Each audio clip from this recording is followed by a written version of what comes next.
Merci pour votre patience. On va laisser les dernières personnes se réinstaller et on va continuer à parler sport et performance et des bons réflexes. Santé, hygiène et nutrition, vous allez le voir, ça nous intéresse tous. On va en parler et je vais vous demander de les applaudir avec Rémi Urdiel, directeur du département STAPS de l'Université du Littoral Côte d'Opale, Hélène de France, diététicienne nutrition performance au LOSC, et Alvaro Madrazo, fondateur et président de Olifat. Merci à tous les trois. On va parler de ces bons réflexes finalement pour les sportifs de haut niveau et puis pour nous tous, pour tout le monde, parce que ce sont des sujets qu'on aborde beaucoup maintenant. Est-ce que c'est la base pour tout sportif ou est-ce un moyen de faire la différence sur les autres? On va en parler avec vous. Je vais commencer avec vous, Rémi Urdiel. Vous, on va parler sommeil avec vous. Racontez-nous ce que vous faites, quels sont les objets de vos recherches sur le sujet. Alors moi, je m'intéresse effectivement à tous les sports qui vont engendrer de la privation de sommeil, c'est-à-dire la navigation en solitaire, tous les sports d'ultra-endurance comme l'ultra-trail du Mont-Blanc, qui est une des épreuves phares de cette discipline. On commence à s'intéresser à l'ultracyclisme aussi, donc des courses de très très longue distance. Paris-Brest-Paris, je pense que ça parle à tout le monde. Voilà, donc déjà, l'objet, c'est de comprendre ce qui se passe chez ces sportifs et puis d'essayer de tirer des applications qu'on peut donner au plus grand nombre. Sachant que sur les exemples, si on reprend les exemples dont vous parlez, on parle précisément de quel genre de privation de sommeil? En gros, pendant combien de temps ils ne dorment pas, pour qu'on se rende bien compte? Alors, sur une épreuve d'ultra-endurance en course à pied, par exemple, je citais l'Ultra-Trail du Mont-Blanc, qui est 171 km en courant avec 10 000 mètres de dénivelé positif. Ça prend entre 19 heures cette année, Kylian Jornet, mais lui c'est un extraterrestre. Donc les amateurs de très haut niveau déjà vont jusqu'à 46 heures de course, donc ça correspond à 55 heures de privation de sommeil. C'est énorme, très clairement. Et puis après, dans la navigation en solitaire... Et on a des images là de voile, effectivement. Voilà, et ici vous avez donc Thomas Ruyant, le régional de l'étape aussi, avec qui je travaille. Là, on se préparait pour le Vendée Globe, et là, c'est 80 jours avec peu de sommeil. Voilà. C'est quoi? C'est des plages de sommeil de 2-3 heures? Comment ça marche? Alors, en fait, il n'y a pas de règle. En fait. C'est le bateau qui dicte ce qu'on peut faire. Et voilà, on va essayer d'accorder en fait, la physiologie du bonhomme avec les contraintes environnementales. Et donc, c'est un peu ça le côté artistique de la gestion de sommeil sur ce genre de bateau. Donc 20 minutes, la sieste classique qu'on va répéter tout au long de la journée. Et puis effectivement dans des phases où il y a un peu plus de tranquillité, les grandes mers du Sud par exemple, où il peut y avoir un peu plus de tranquillité. Alors là, on peut allonger un peu les durées de sommeil pour atteindre jusqu'à 1 heure de sieste. Waouh, c'est la fête. Qu'on va répéter plusieurs fois. Ouais. On l'a vu sur les images avec une sorte d'espèce de masque, comme mon petit masque Décathlon pour aller plonger là. Comment vous récoltez les données? Comment vous travaillez, par exemple, avec les navigateurs? Alors, justement, c'est un gros sujet. Là, ici, on est en train de calibrer en fait, un de nos appareils pour pouvoir mesurer à la fois la dépense énergétique et le sommeil. Voilà, c'est un vrai défi de mesurer le sommeil sur des bateaux, parce que c'est des engins qui sont extrêmement complexes. Donc, on a pourtant besoin de données. Donc, on essaye d'utiliser des outils déjà existants et scientifique, le plus scientifique possible, et puis des fois un peu de créer les nôtres. Voilà. On revoit les images là. Là, qu'est-ce qu'on calcule par exemple? Comment ça? Ouais, là, on essayait de déterminer la dépense énergétique associée en fait au moulin à café. Donc, quand il est en train de tourner, évidemment, ses muscles se contractent, dépensent de l'énergie. On récolte les gaz inspirés, expirés, et puis de là, on peut en déterminer des choses. Donc, on essaye de calibrer ça. On essaie de calibrer nos appareils sur la base de dispositifs de laboratoire qu'on utilise souvent en laboratoire, ici qu'on peut emmener sur le terrain. Voilà, et après, on ne le voit pas, mais sur d'autres images, il dort. Et comme ça, on peut aussi avoir sa fréquence respiratoire et avoir des indicateurs sur son sommeil. C'est quoi l'enjeu? C'est finalement de dormir assez pour pouvoir performer, juste ce qu'il faut finalement? Tout à fait. Vous avez remarqué, comme tout le monde ici, je pense que lorsqu'on ne dort pas suffisamment, c'est difficile d'être performant, d'être efficace. Donc c'est un vrai enjeu sur ces bateaux-là, parce que c'est des bateaux complexes. Donc à la fois, on peut imaginer qu'on prend les mauvaises décisions et donc rater quelque chose. Mais on peut aussi casser son bateau, on peut abîmer ou se blesser soi-même. Donc c'est un vrai élément de sécurité de gérer son sommeil correctement.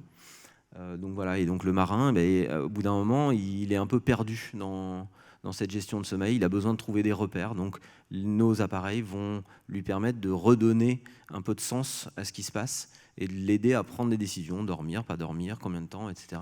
C'est un peu ce qu'on essaie de faire et de lui donner l'évolution de son état au fur et à mesure du temps. Voilà. Maintenant, on le sait, hein, la navigation, c'est un sport ultra compétitif. On peut plus, finalement, plus personne peut aller faire, je sais pas, le Vendée Globe ou la Route du Rhum en se disant juste, je vais dormir quand je suis fatigué, quand je peux. C'est plus possible. Non, enfin, il y a un peu des deux. Il faut que les skippers continuent de se faire confiance. Voilà, mais c'est vrai que l'expérience, on accompagne leur expérience en fait. C'est-à-dire qu'ils naviguent, ils s'entraînent depuis de longues années. Et nous, on essaye avec des données justement de venir accompagner ces expériences-là, qu'ils en tirent un maximum de choses le plus objectivement possible. Et de cette manière-là, proposer des plans pour pouvoir être au plus haut niveau de la performance. Là, Thomas Ruyant, son objectif, c'est de gagner le Vendée Globe. On est forcément dans une dimension un peu différente de quelqu'un qui a un plus petit budget, un plus petit projet, et qui va, lui, chercher à tourner autour de la planète, ce qui est déjà absolument dingue, hein, soyons clairs, hein, mais qui va faire le tour du monde avec une dimension performance un petit peu en dessous. Bien sûr, vous utilisez de l'intelligence artificielle pour prédire la fatigue. Racontez-nous. Ouais, après, voilà, c'est le monde des données. Donc, plus on a de données, plus on essaye de les faire parler. Hein. Donc, effectivement, les techniques d'intelligence artificielle et donc toutes les data science sont très importantes. Voilà, le premier objectif, c'est d'acquérir ces données. Après, on essaye de les faire parler au regard en fait de nos connaissances scientifiques, parce que moi je suis un scientifique et que les modèles qu'on crée du coup ont besoin de trouver une rationalité scientifique et physiologique en soi.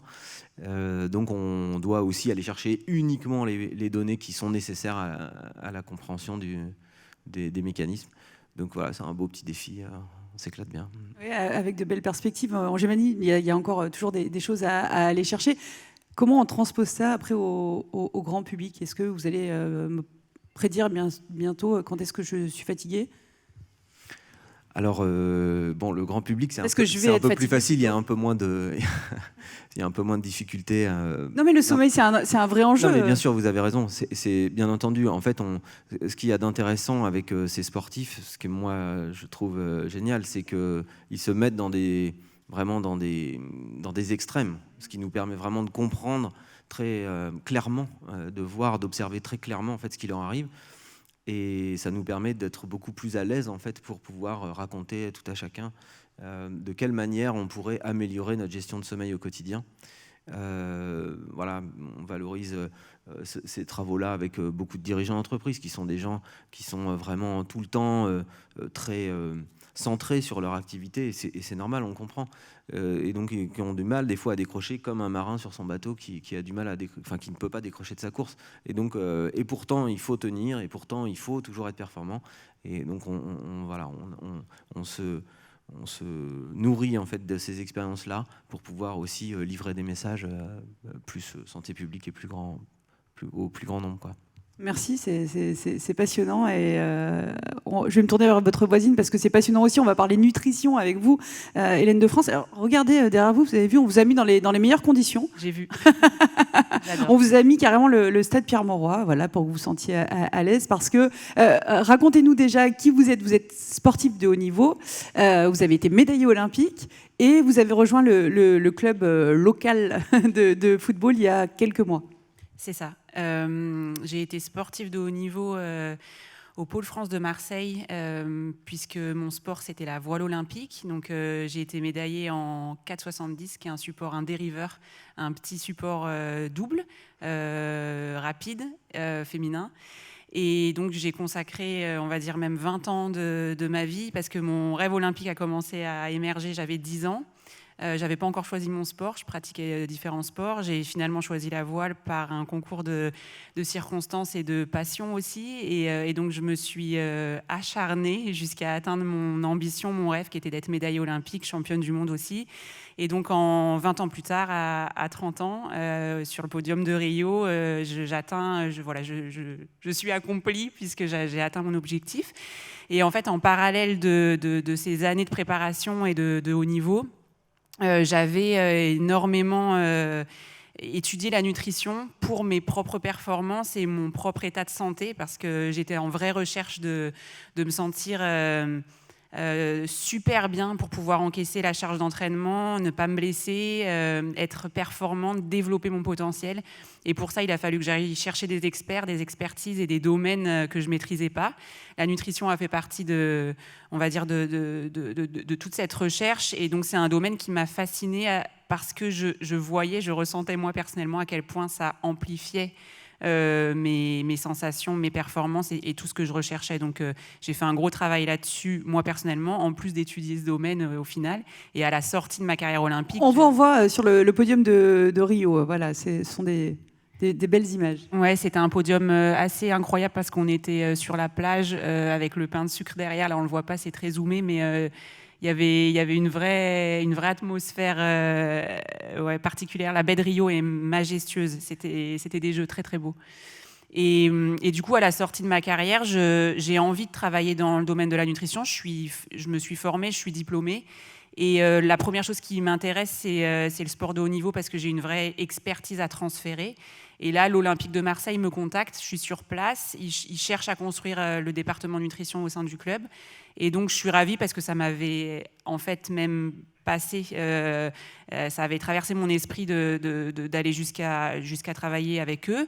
Donc, j'ai mes entretiens, c'est moi qui suis choisie et je pars sur 3 saisons avec eux pour construire la nutrition de la performance au sein de l'équipe. Donc, un vrai environnement à découvrir. Je ne connais pas le sport co.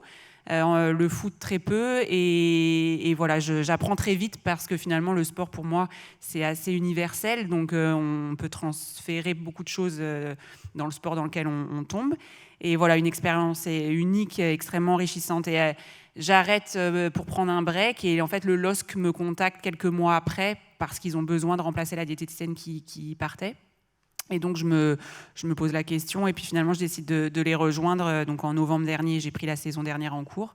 Et avec toute la maturité que j'avais acquérie après mes 3 années d'expérience à l'OM et aussi beaucoup d'autres choses à côté que j'avais développées avec des suivis d'athlètes en individuel dans d'autres sports et d'autres clubs aussi. Et voilà, j'arrivais avec un autre niveau d'expérience. On vous voit en tenue du LOSC. Voilà, j'ai plein de questions à vous poser. C'est quoi être diététicienne, nutritionniste dans un club de football? On a toujours cette image voilà, des sportifs de sport co en train de manger des pâtes le soir, des pâtes sans beurre. C'est quoi votre rôle? Racontez-nous. Il y a plusieurs dimensions. Effectivement, il y a tout l'aspect restauration que j'optimise. Sur place, les joueurs prennent le petit déjeuner et le déjeuner.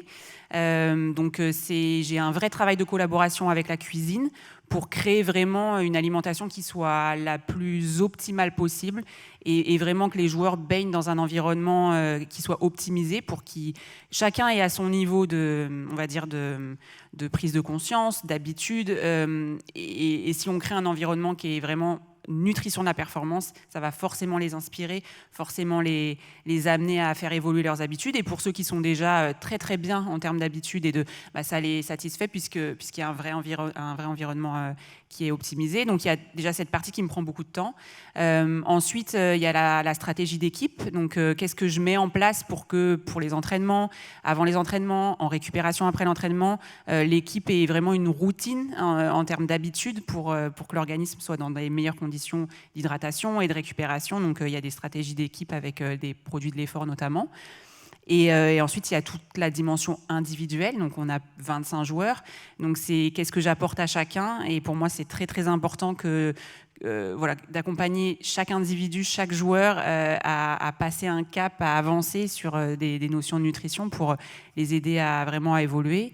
Et puis après, il y a toute la partie aussi match à l'extérieur où j'accompagne l'équipe sur les hôtels et il y a un vrai travail avec les hôtels où on arrive, etc. Donc finalement, c'est très prenant, très intense, on est sur un rythme très exigeant et j'ai beaucoup de choses à amener, donc c'est très intéressant. Et quelle est la réception des joueurs? Ils sont plutôt volontaires ou ils disent oh, c'est celle qui m'empêche de manger des pizzas?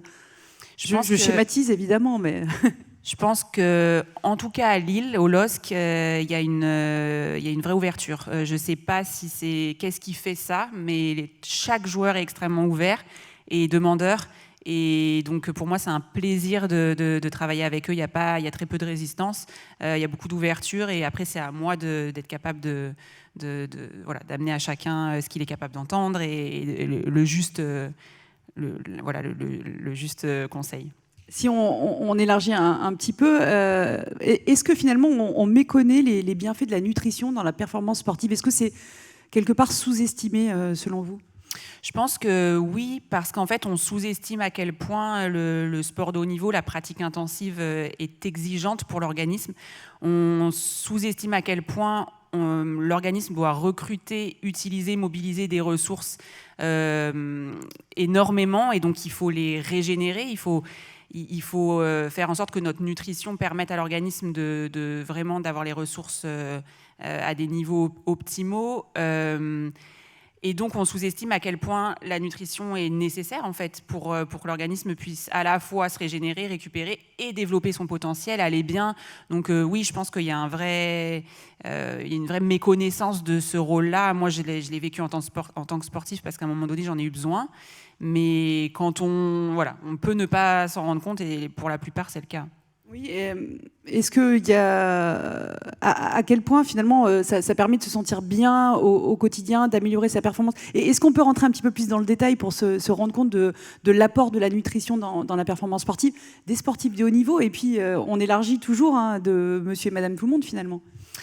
Déjà avoir conscience que d'arriver dans des bonnes conditions à l'entraînement, d'avoir mangé ce qui était adapté au timing et à la séance qui va suivre. Déjà, ça nous met déjà dans des meilleures conditions pour effectuer la séance. On n'est pas on a mangé ce qu'il fallait et on n'est pas forcément en train de digérer pendant la séance. On est hydraté parce que si on a un sang épais qui est déshydraté, le cœur va devoir battre beaucoup plus fort pour amener de l'énergie aux cellules musculaires. Donc, il y a plein de détails qui font qu'on est précis sur le repas d'avant la séance, par exemple.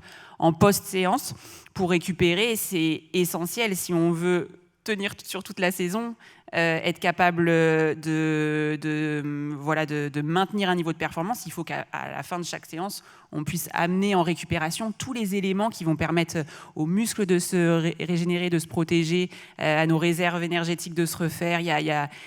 Tout ça, c'est hyper fin.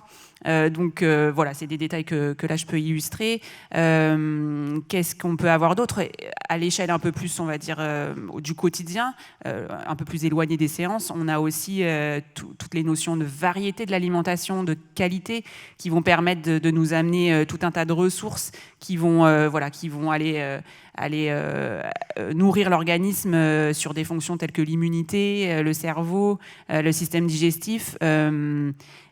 Plein de notions qui sont en fait la base pour qu'on puisse tenir sur une saison, une carrière et au-delà en termes de santé, bien vieillir et aller bien tout simplement. Donc à chaque instant de la journée, il y a plein de liens et de détails à mettre en place.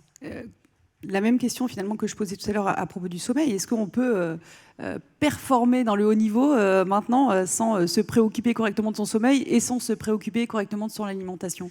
Alors, je pense qu'il existe des cas, mais en marge, d'athlètes qui ont un organisme naturellement. C'est vraiment un héritage extrêmement performant qui a pas forcément besoin.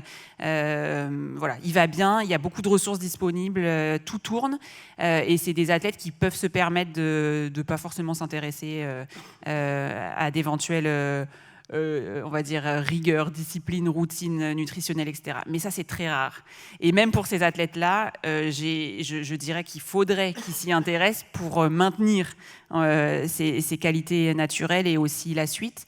Non, pour moi, au-delà de ce cas un peu en marge, pour moi, c'est essentiel. Si on veut permettre à notre organisme d'encaisser la charge d'entraînement et de surtout développer son potentiel aussi, il faut prendre soin de sa nutrition. Pour moi, la réponse est oui. En tout cas, et oui, c'est essentiel. Il faut faire attention à ce paramètre-là si on veut maintenir nos performances et même les développer. On a le sentiment, alors là c'est une remarque personnelle, que les réflexions sur la nutrition ont beaucoup évolué. Avant, on disait pour faire du sport il faut manger de la viande. L'état d'esprit général a changé sur le sujet et j'imagine que vous y participez. Je pense qu'il y a aussi, on va dire, des différents domaines qui se croisent avec l'écologie et la prise de conscience qu'il faut peut-être manger de manière un peu plus consciente, mais ça ne change pas au fait que les besoins de notre organisme n'ont pas changé, si on parle de viande, on a besoin de protéines, on a besoin d'acides aminés pour régénérer notre fonction musculaire et les autres fonctions de notre organisme, la fonction hormonale par exemple. Donc après, il faut faire attention au discours ou blanc ou noir, il faut avoir conscience des besoins de chacun, et c'est différent selon chaque individu, et adapter autant que possible ce qu'il faut manger. Donc je pense que l'alimentation, elle doit être ajustée, et on n'est pas forcément sur des discours oui ou non.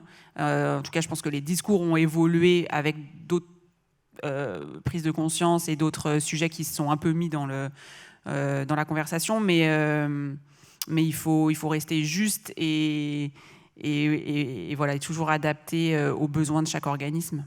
Restez dans la mesure. Je me tourne vers votre voisin Alvaro Madrazo, parce que vous êtes fondateur et président d'Olifat, et c'est une solution de nutrition. Est-ce que vous pouvez nous raconter ce que c'est ? Oui, tout à fait. Donc, Olifat, on est parti sur des principes de base, comme on dit les Américains, les first principles, des choses très, très basiques. On a 3 sources d'énergie, donc les protéines, les glucides et les lipides. Et la nutrition sportive qu'on trouve dans les marchés, c'est qui est basée sur 90% sur les glucides, donc c'est des produits très sucrés. Et il y a une bague sur la protéine, qui c'est aussi très bien, mais on ne trouvait rien qui s'était basé sur les lipides. Que c'était une source d'énergie qui est complètement pertinente, surtout sur les efforts de longue durée. Donc c'est pour ça, nous, on est focalisé sur la longue distance, mais aussi pour les repas pré-séance de sport, parce qu'on évite d'avoir des variations de taux glycémique. Donc nous, on a décidé de faire ce type de produit, donc c'est des purées de noix. On a les stands à l'extérieur, vous pouvez voir. Et, on peut venir goûter aussi. Ah oui, bien sûr. Là, vous pouvez goûter les purées et les bars. Et la particularité, c'est que c'est pas juste sans sucre ajouté, c'est sans glucides. Et donc là, ça nous permet de faire une proposition aux athlètes pour que eux, chacun, il va compléter sa nutrition par rapport au type d'effort, par rapport au moment qu'on les prend. Et moi, j'aime bien, parce que Rémi et Hélène, tous les deux, ils sont parlé c'est très particulier pour chaque athlète. Et moi, je crois effectivement que la notion de la nutrition, ça dépend d'énormément de facteurs personnels, comme d'héritage génétique. C'est pas... On va en parler dans un instant, vous allez voir, ça va être très intéressant. Et aussi l'activité qu'on fait, les types d'efforts, donc si on est en haute intensité ou en basse intensité, et à quel moment, pendant l'effort, après, post pour la récupération. Donc il y a énormément de facteurs. Et je pense qu'avec Olifat, on vient enrichir l'offre pour vraiment répondre à des moments et des types d'efforts qu'on ne trouvait pas des produits dans les marchés. Olifat, ça veut dire le divin gras, hein, on va dire. Donc c'est sous forme de quoi et il y a quoi dedans? C'est sous forme donc de purée ou de bar? Oui, donc nous on a commencé avec une purée. On est producteur, donc on produit ici dans la métropole lilloise.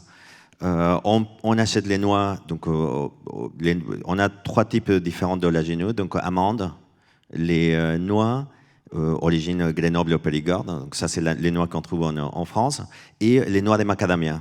qu'il a un profil gras très intéressant qu'on fait venir d'Afrique du Sud. Donc on fait un mélange de d'oléagineux, on vient rajouter surtout de sel pour rajouter des minéraux, on torréfie sur place, on va broyer les produits sur place et on conditionne. Donc on est autonome de A à Z. Donc ça nous permet de faire des variations sur la formule, de faire beaucoup de goûts différents et de faire des petites batchs comme ça quand les gens ils achètent chez nous. C'est un produit qui vient d'être fabriqué. On n'a pas besoin de mettre des conservateurs ni d'émulsifiants. C'est un produit très brut, mais très riche, comme on dit, très riche en énergie. Ça s'adresse à qui? Aux joueurs d'Hélène, à moi aussi, qui ne suis pas vraiment une sportive de haut niveau? Donc, nous, on s'adresse aujourd'hui, mais ça c'est une stratégie de communication, on s'adresse à les sports de longue distance, parce que c'est la population qui était plus sensible à ce type de produits et qui savait déjà beaucoup de problèmes avec les produits existants. Avec les produits trop riches en glucides, on a 3 problématiques. Un niveau de goût. Quand on va faire 20 heures de vélo, ou plus sûr, même en multijour, il commence à avoir une saturation. Donc, le goût, c'est un problème. La digestion, parce qu'il a un certain nombre de calories qu'on peut absorber des glucides parce qu'on fait travailler l'estomac. Donc, beaucoup de cyclistes, dans les triathlons, c'est très commun, dans la course à pied, ils ont des problématiques de digestion. Et le troisième, c'est plutôt un problème métabolique des gens qui sont déjà sensibles à l'insuline et pour avoir des problèmes d'hyperglycémie ou d'hypoglycémie. Donc, c'est ces 3 problématiques qu'on vient adresser. Et donc, c'est pas que pour les sportifs d'endurance. Ça peut très bien être un encas avant un sport. Parce que quand on a un match, hier on a discuté avec plusieurs personnes qui savaient un match de basketball et ils disaient ouais, j'ai un match à 19h, je vais faire mon déjeuner, après j'ai fait mon goûter et ça passe trop longtemps avant mon match et j'ai une perte d'énergie. Donc là, clairement, c'est un type d'encas que c'est très bien pour avant les matchs parce qu'il n'y aura pas de variation glycémique. On va venir goûter ça. C'est bon au moins ou pas? Ah oui, c'est très bon. Après, il a une particularité parce qu'on est très habitué à produits sucrés. Donc et quand on goûte un produit, la première fois, c'est assez étonnant. C'est les corps, ils commencent, mais il est où les sucres? Et il n'y a pas de sucre. Ce sont des produits plutôt neutres en goût vers les côtés salés. Très bien, on va venir goûter ça. Rendez-vous sur votre stand. Merci beaucoup d'être venu nous parler de votre solution de nutrition. Merci à tous les 3. C'était passionnant. On pourrait vous poser plein de questions. Merci d'être venu. On va quitter le stade Pierre-Mauroy, Hélène. Merci. C'est quand le prochain match? C'est où? Demain. Ah oui, c'est demain déjà. C'est demain à domicile. Très bien. Bon match demain et merci d'être venus à tous les 3. Merci beaucoup. Et vous l'avez compris, oui, alors on peut largement les applaudir et on va parler de la performance dans les gènes dans quelques instants et je peux vous dire que ça va être passionnant. À tout de suite.